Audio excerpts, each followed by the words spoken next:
Hi friends, ఒకప్పుడు మనకి పెళ్ళిళ్ళంటే ఖచ్చితంగా ఈ స్వీట్ అయితే ఉండేది. ఇప్పుడంటే రకరకాల స్వీట్స్ వచ్చాయి, కానీ మీకు తెలిసే ఉంటుంది. చూడగానే ఇది బాదుషా చాలా ఈజీగా ఇంట్లోనే మనం షాప్లో ఉన్నట్టు జ్యూసీగా చేసుకోవచ్చు మనం ఈ స్వీట్ని. దానికోసం ముందుగా ఒక 2 కప్పులు మైదా తీసుకోవాలి. మైదాతో కాకపోతే మీరు గోధుమ పిండితో అయినా చేసుకోవచ్చు.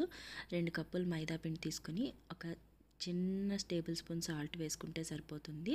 అలాగే కొంచెం బేకింగ్ పౌడర్, కొంచెం బేకింగ్ సోడా, అలాగే 2-3 స్పూన్ల నెయ్యి కూడా వేసుకుని పిండి అంతా కూడా ఇలా ముద్దగా అయితే అయ్యేలాగా మనం కలిపి పెట్టుకోవాలన్నమాట. ఒకవేళ అలా ముద్దలా రాకపోతే ఇంకొంచెం నెయ్యి కూడా యాడ్ చేసుకోవచ్చు.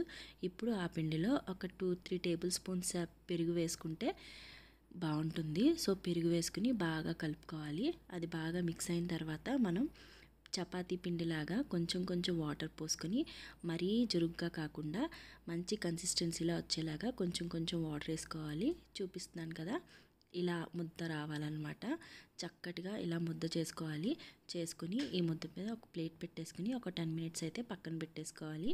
అలాగే మనం పంచదార పాకం కోసం ఒక 2 కప్పుల పంచదారకి 1 కప్పు వాటర్ వేసుకుంటే సరిపోతుంది.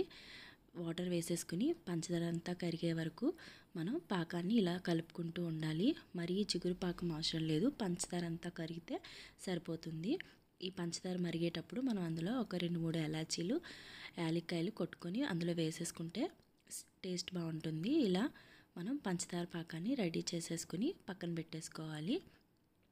ఆ తర్వాత ఈ మనం కలిపి పెట్టుకున్న పిండి ముద్దని ఇలా చిన్న చిన్న ఉండలు చేసి దాన్ని బాదుషా షేప్లో మధ్యలో చిన్న హోల్ వచ్చేలాగా ఒత్తుకుంటే సరిపోతుంది. పిండిని మరీ గట్టిగా మనమైతే ప్రెస్ చేసి పిసకాల్సిన అవసరం లేదు, చాలా స్మూత్గా హ్యాండిల్ చేస్తే సరిపోతుంది.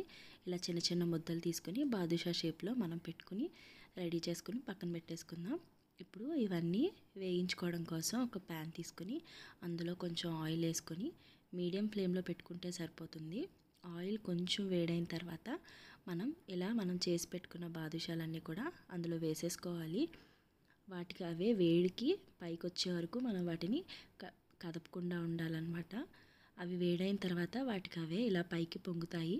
అప్పుడు మనం 2 వైపులా మంచి బ్రౌనిష్ కలర్, గోల్డిష్ కలర్లో వచ్చే వరకు 2 వైపులా కూడా బాగా వేగించుకోవాలి. ఈ స్వీట్స్ తింటే మనం ఇంట్లోనే చాలా ఈజీగా చేసేసుకోవచ్చు. పిల్లలు కూడా చాలా ఇష్టంగా తింటారు. కాబట్టి మీరు కూడా ఈ రెసిపీ నచ్చితే అసలు ట్రై చేసి చూడండి, నాకు కమెంట్స్లో చెప్పండి. మనం ఇలా 2 వైపులా కూడా బ్రౌనిష్ కలర్లో వచ్చేసిన తర్వాత మనం ఆ బాదుషాలను అయితే తీసి పక్కన పెట్టేసుకోవాలి.